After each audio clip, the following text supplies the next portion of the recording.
네, 여러분, 좀 지났지만 한때 이 금수저, 흑수저라는 말이 유행한 적이 있습니다. 여러분, 그럼 한번 질문을 한번 드려볼 텐데요. 은수저 위에 뭐가 있을까요? 답을 얘기해 버렸는데. 은수저 위에 뭐가 있을까요? 근데 질문이 하나 더 있는데요. 금수저 위에 뭐가 있을까요? 다이아몬드 수저가 있습니다. 그럼 반대로 여러분, 가장 어려운 수저, 가장 이제 좀 어렵다라는 수저, 제일 낮은 수저가 뭘까요? 흑수저라는 말을 자주 하죠. 흑수저. 성경 인물들도 이 수저들이 다양합니다.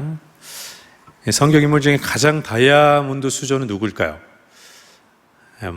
솔로몬 이렇게 얘기할 수 있겠죠. 근데 그러면은 예수님은 어떤 수저이실까요? 좀 어렵습니다. 그죠? 예수님 하나님 아들이라 하면은 다이아몬드 중에 다이아몬드시죠. 근데 예수님은 인간의 몸으로 오실 때는 흑수저 중에 흑수저로 오셨어요.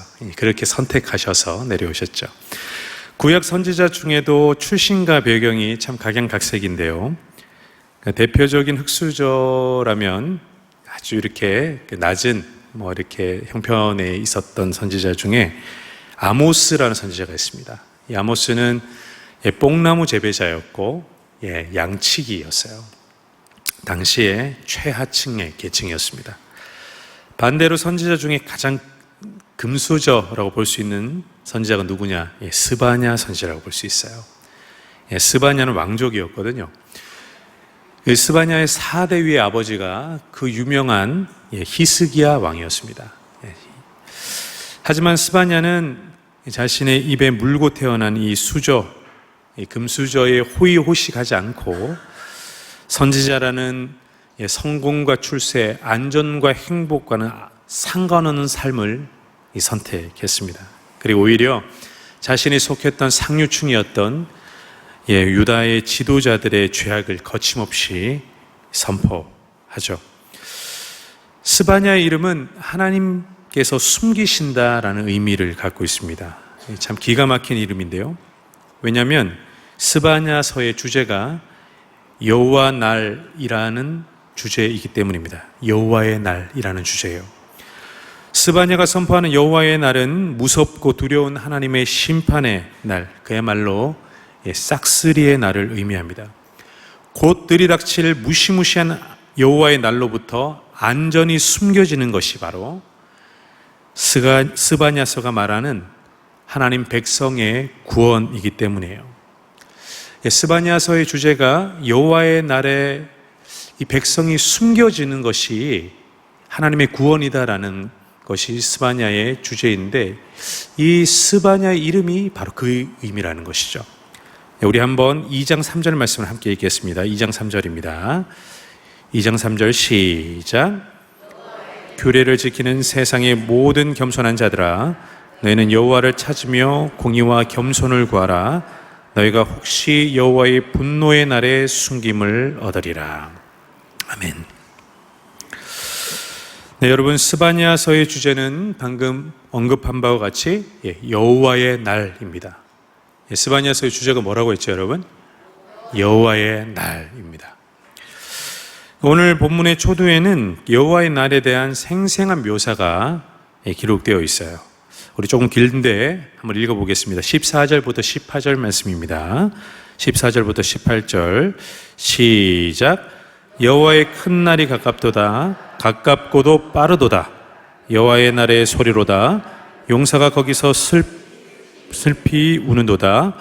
그날은 분노의 날이요 환난과 고난의 날이요 황폐와 패망의 날이요 캄캄하고 어두운 날이요 구름과 흑암의 날이요 나팔을 불어 경고하며 견고한 성읍들을 치며 높은 망대를 치는 날이로다. 내가 사람들에게 고난을 내려 맹인같이 행하게 하리니 이는 그들이 나 여호와께 범죄하였습니다. 또 그들의 손이 피가 쏟아져서 티끌같이 되며 그들의 살은 분토같이 될지라.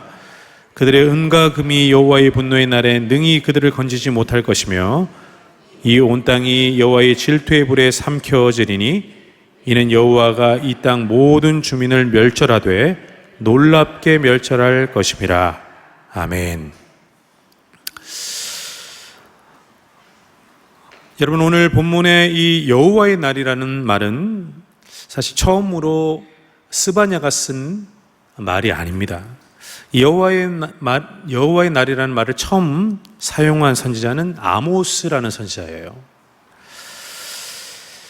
하지만 아모스 선지자가 이 여호와의 날을 처음 사용했지만 이 여호와의 날이라는 개념은 이미 구약의 오래전부터 자리 잡고 있었던 개념이었습니다. 하지만 아모스 선지자는 이 여호와의 날을 기존에 이스라엘 사람들이 알고 있었던 여호와의 날이라는 개념을 완전히 바꾸어서 사용을 했다라는 것이죠. 본래 여호와의 날은 우리가 방금 읽었던 14절과 18절의 내용대로 무서운 심판과 멸망의 날이 아니었습니다. 여호와의 날의 본래 의미는 여호와가 오시는 날, 여호와가 무언가를 해결하시는 구원의 날로 이스라엘 백성들은 이해하고 있었어요. 이 좋은 날이죠, 사실은. 이 대표적인 여호와의 날이 바로 이스라엘의 출애굽이었습니다. 이스라엘 백성, 하나님의 백성 이스라엘은 홍해를 건너서 구원을 얻지만 악한 바로의 군대는 홍해물에 수장되는 그날, 그것이 바로 여호와의 날이었습니다.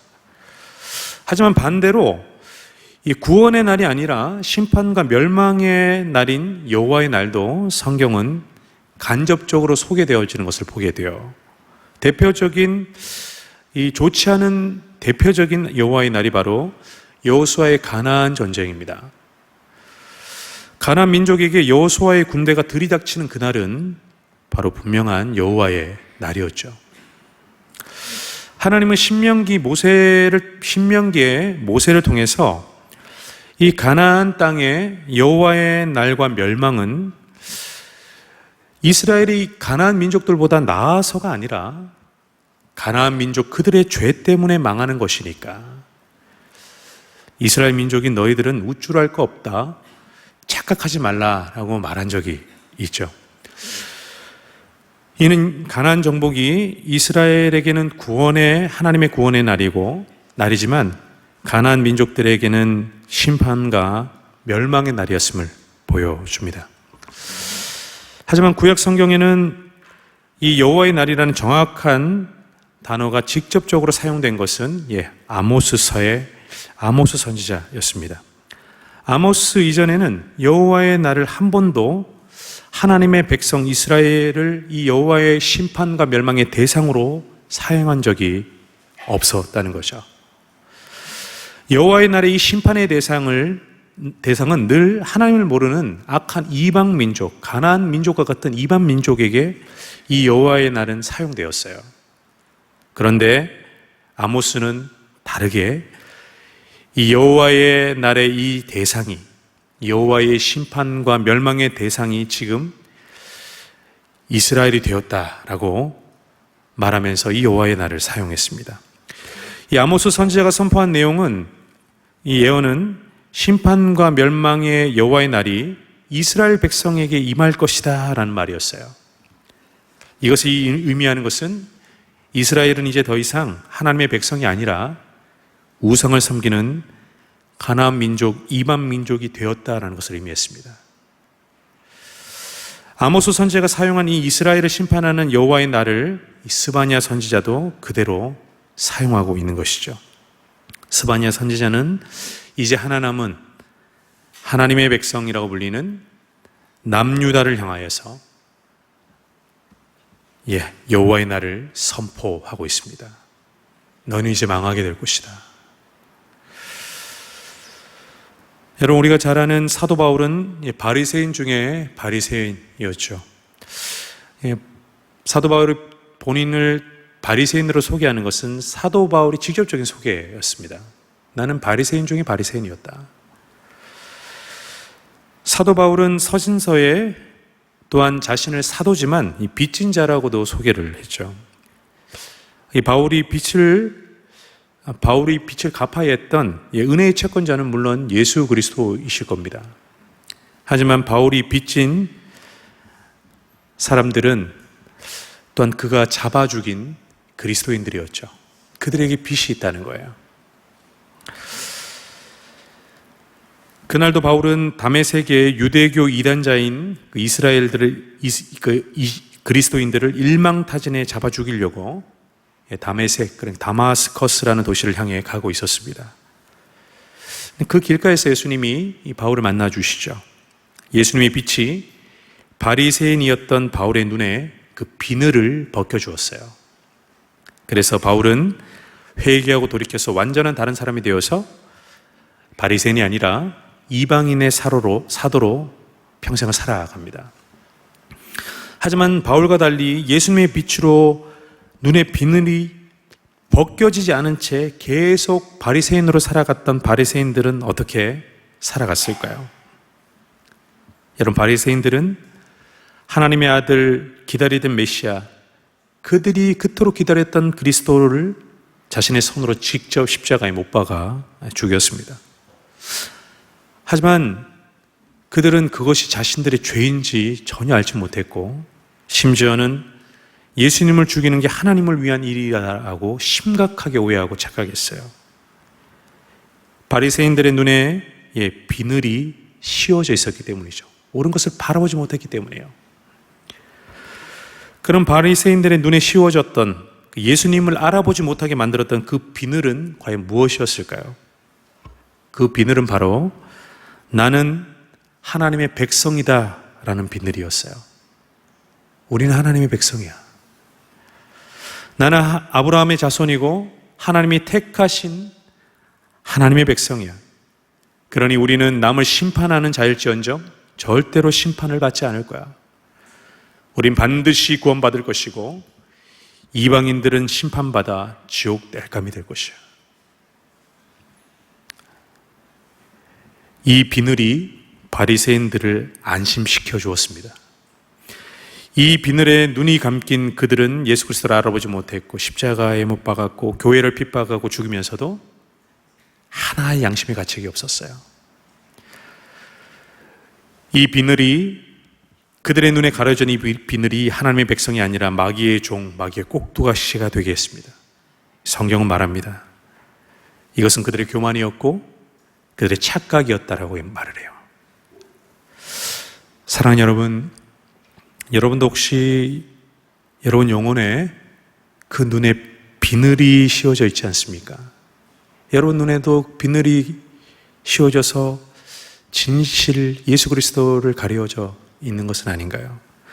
나는 교회를 오래 다녔으니까, 세례를 받았으니까, 나는 예배를 한 번도 빠지지 않고 드리고 11조도 헌금도 성실히 잘하고 있으니까, 나는 전도를 많이 하고 있으니까, 나는 교사고 또 구역장이니까, 누구보다도 교회 봉사를 많이 하고 열심히 했고 또 지금도 열심히 하고 있으니까, 그러니까 나는 하나님의 백성일 거야.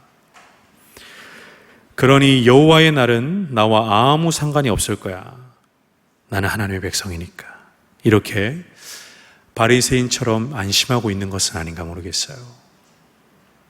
여러분, 성경을 보면 구약의 아모스 시대의 사람들과 스바냐 시대의 사람들, 그리고 예수님 시대의 바리새인들과 오늘날의 교회인 우리들이 생각보다 너무나도 닮아 있어서 소름이 끼칠 때가 참 많죠. 어떤 것을 보면 우린 더하구나 싶은 게 참 많습니다. 여러분, 우리도 혹시 나는 하나님이 택하신 백성이니까 여호와의 날은 나와 상관이 없다, 착각 속에서 안심하며 살고 있는 것은 아닌가 모르겠어요. 내가 나를 향하여서 나는 하나님의 백성일 거다, 나는 백성이다라는 그 확신이 우리에게 무슨 소용이 있을까요? 우리가 우리더러 서로가 서로에게 우리는 하나님의 백성일 거야, 괜찮을 거야, 이런 판단이 우리에게 무슨 유익이 있을까요? 하나님 보시기에도 우리가 하나님의 백성이어야 하지 않을까요? 믿지 않는 세상 사람들이 보기에 우리가 하나님의 백성이어야 하지 않을까요? 여러분, 오늘날 교회 다니는 우리들의 또 하나의 심각한 착각이 하나 있다면, 예수님을 믿는 우리에겐 심판이 없을 거다라고 착각하는 거예요. 아니죠, 여러분. 우리도 심판받습니다. 우리도 예외가 아니에요. 예수님이 오시면 우리 모두도 하나님의 심판대 앞에 섭니다. 믿지 않는 불신자는 예수님을 거절한 그 멸망의 영벌 심판을 받지만, 믿는 우리들은 사는 동안에 행한 대로 열매대로 심판받고 책망받습니다. 여러분, 흔히 구원은 천국행 기차표, 천국 입장 티켓이 아니다라고 말을 하죠. 구원이 그거 전부는 아니다, 이렇게 말하는 교회에서 늘 사용되는 말입니다. 그죠? 구원은 그 이상의 것이죠, 사실. 근데 여러분, 우리가 백보양보해서 우리의 구원이라는 것 천국행 티켓이다라고 말은 많이 하고 또 그렇게 믿어진다 손치더라도, 여러분, 천국에 들어가야 들어가는 것입니다. 들어가기 전까지 우리의 구원도, 천국도 미완성이고 아직 진행 중이죠. 여러분, 야구에 이런 명언이 있는데요. 끝날 때까지 뭘까요? 끝난 게 아니다. 그죠? 야구의 이 말은 끝까지 포기하지 말라라는 말로 자주 쓰이지만, 여러분, 이 말은 우리 신앙에도 굉장히 유효합니다. 여러분, 우리의 신앙과 구원도 끝날 때까지 끝난 게 아니죠. 끝나야 끝나는 것입니다. 여러분, 스바냐뿐만이 아니라 구약 선지자들이 각자 예언한 이 여호와의 날은 결국에 궁극적인 한 날을 가리키고 있음을 우린 보게 돼요. 구약의 여호와의 날이 가리키는 궁극적인 그 날이 어떤 날일까요? 바로 예수 그리스도가 다시 오시는 그 날이죠. 예수 그리스도의 재림의 날이 바로 궁극적인 진짜 여호와의 날이에요. 여러분, 근데 2000년 전에 이 궁극적인 진짜 여호와의 날이 이 세상을 한번 스쳐 지나간 적이 있습니다. 여호와의 날이 우리에게 부딪혀서 우리를 망하게 하는 것이 아니라 스쳐 지나갔어요. 이 하나님의 진노가 세상에 쏟아지는 이 여호와의 날이 아슬아슬하게 비껴 지나간 일이 한 번 있었습니다. 여러분, 이 과학자들이 이따금씩 직경이 몇 킬로짜리 소행성이 무시무시한 속도로 지구를 아슬아슬하게 비껴 지나갔다, 이런 이런 소식을 뉴스와 인터넷에 우리가 발표한 것을 한 번씩 보게 되면 우리의 간담이 좀 서늘해지죠. 저만 그런지 모르겠는데 비켜지는, 여러분 믿음이 좋으셔서 충돌하지 않을 거라고 생각하시지만, 여러분, 이와 같이 이 지구를 아슬아슬하게 스쳐 지나간 소행성처럼 여호와의 날도 이 지구와 세상을 스쳐 지나간 사건이 하나 있었어요. 바로 예수 그리스도의 십자가 사건이죠. 예수님의 하나님의 진노와 용서, 하나님의 심판과 구원이 십자가 위에 예수님의 온몸과 영혼에 그야말로 쏟아부어졌습니다. 여러분, 십자가를 볼 때 우리는 하나님의 사랑만 보고 하나님의 사랑만 찬양해서는 안 됩니다. 여러분, 십자가에는 예수님의 죽음과 고통이 있습니다. 우리는 그것을 함께 보아야 해요. 여러분, 예수님이 십자가에서 어떻게 돌아가셨습니까? 예수님은 당신의 아버지 성부 하나님께 철저히 외면당하셨고 큰 상처를 받으셨어요. 당시 죄인들의 마지막 배려이자 마취죄였던 슬개탄 포도주를 예수님은 거절하십니다. 예수님은 죄인의 고통과 심판의 대가를 그야말로 맨정신으로 다 받아내시죠. 예수님은 마지막 피 한 방울까지 쏟아내셨고 배신당하셨고 수치당하셨어요. 여러분, 십자가는 분명 하나님의 사랑입니다. 맞습니다. 하지만 여러분, 십자가는 또한 하나님의 죄인들을 향한 진노가 얼마나 무겁고 맹렬한지를 보여주는 사건이기도 하죠. 사랑하는 외아들마저도 저렇게 잔인하게 죽이시는 그 하나님의 진노를 우리는 십자가에서 보게 됩니다. 2000년 전 그날 골고다 위에 예수님이 지신 십자가는 바로 여호와의 날이었어요. 우리의 죄에 대한 하나님의 심판과 진노가 예수님께 집중되었기 때문에 하나님의 심판과 멸망이 우리를 지나간 것뿐입니다. 우리는 사함받았고 나음받았고 그래서 구원 받았습니다. 하지만 여러분, 그 여호와의 날이 빗나갔죠. 다시 우리를 향해서 오고 있어요. 오늘도 성큼성큼 우리를 향해서, 이 세계를 향해 그 진짜 여호와의 날이 다가오고 있습니다. 예, 그 진짜 여호와의 날이 바로 예수님의 재림의 날이죠. 그리고 예수님은 오늘 우리에게 이 스바냐의 말을 빌어서 우리에게 말씀하십니다. 여호와의 큰 날이 가깝도다. 가깝고도 빠르도다. 여러분, 예수님이 오시는 진짜 여호와의 날에 하나님의 진노는 예수님의 십자가 때보다 비교할 수 없을 정도로 이 세상에 쏟아 부어질 것이에요. 이 세상에 하나님이 참고 참았던 진노가 그날에 오롯이 집중 포화될 거예요. 우린 요한계시록을 통해서 이 하나님의 진노가 담긴 거대하고 무시무시한 대접이 세상에 부어지는 것을 우리가 기다리고 있는 그 미래의 일이다라고 우리는 잘 알고 있죠. 사랑하는 여러분, 그 하나님의 진노의 소낙비와, 오늘도 비가 참 많이 내리고 있는데, 그죠? 하나님의 그 진노의 소낙비와 하나님 하늘로부터 내려지는 하나님의 진노의 그 불화살이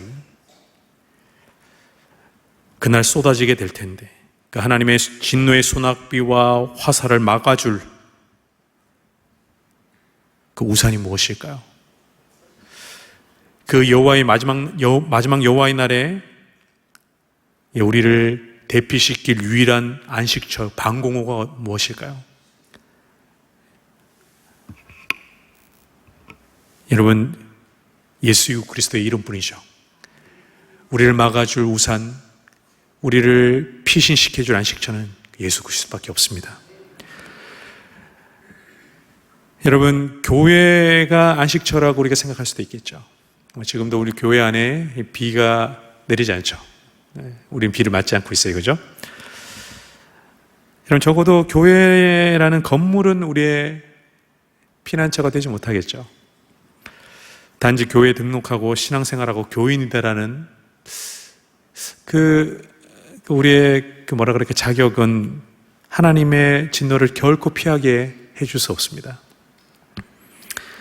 하나님의 진노와 심판을 피할 유일한 안식처는 바로 예수 그리스도 안입니다. 우리는 예수 그리스도 안으로 피해야 해요.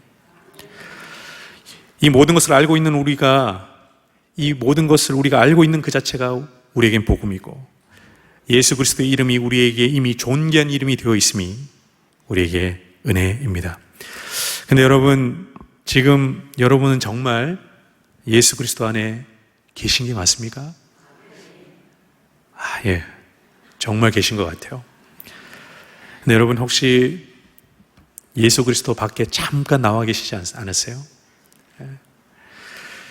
예수 그리스도 안에 거하는 것을 바울은 이렇게 좀 다르게 표현했는데요. 바울은 신약의 교회들에게 여러분들은 하나님과 화목하십시오라고 했어요. 여러분, 혹시 여러분은 지금 하나님과 등을 돌리고 있으면서 별거 중이거나 혹시 가출 중은 아닙니까? 예?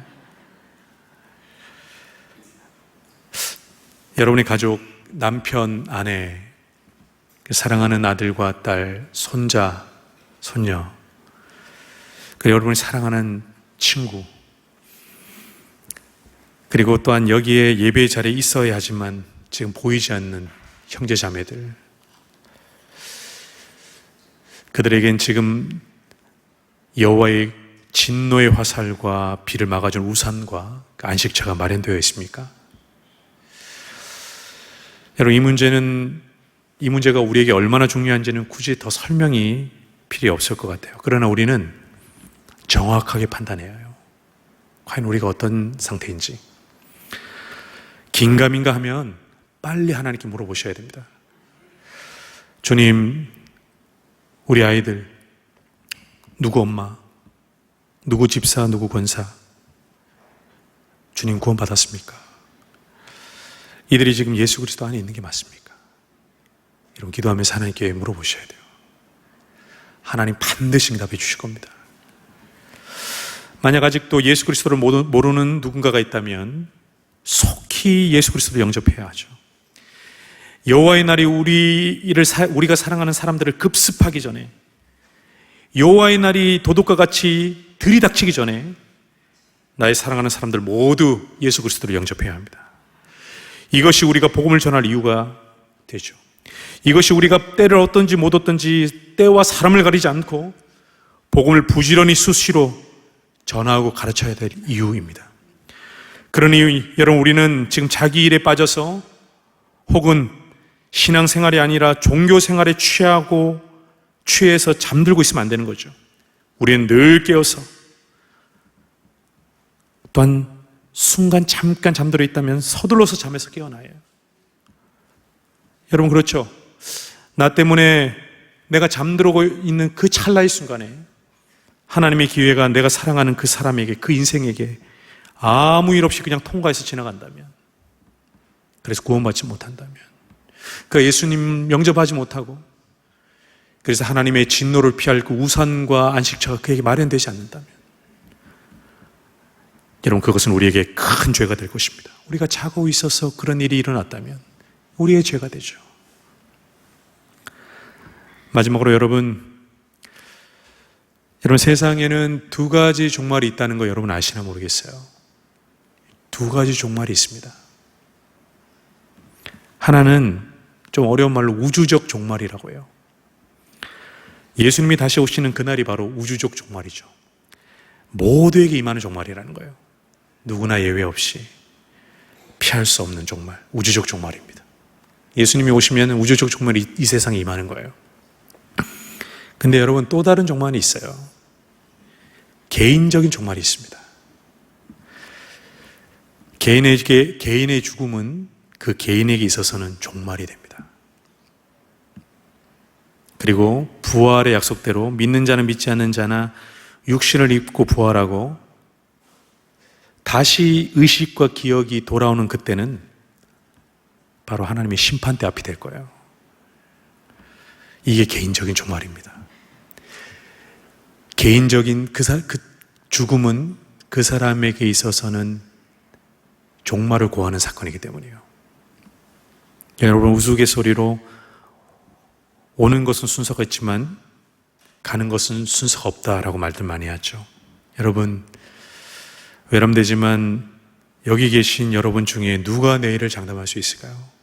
저도 마찬가지죠. 젊으나 늙으나, 건강하나 병약하나, 잘 사나 못 사나, 혹은 믿으나 믿지 못하나, 가는 순서는 장담할 수 없습니다. 그러면 우리의 선택은 한 가지이죠. 지금 오늘 이 예배의 자리에서 우리는 여호와의 날을 준비하는 것입니다. 그리스도 안에 거하는 것입니다. 다시 하나님과 화목하는 것이에요. 나뿐만 아니라 내 사랑하는 자녀와 가족, 형제 자매들도 함께 그리스도 안에 다시 거하고 하나님과 화목하게 하는 것 외에 우리에게 여호와의 날을 준비하는 다른 길이 없습니다. 기도하겠습니다.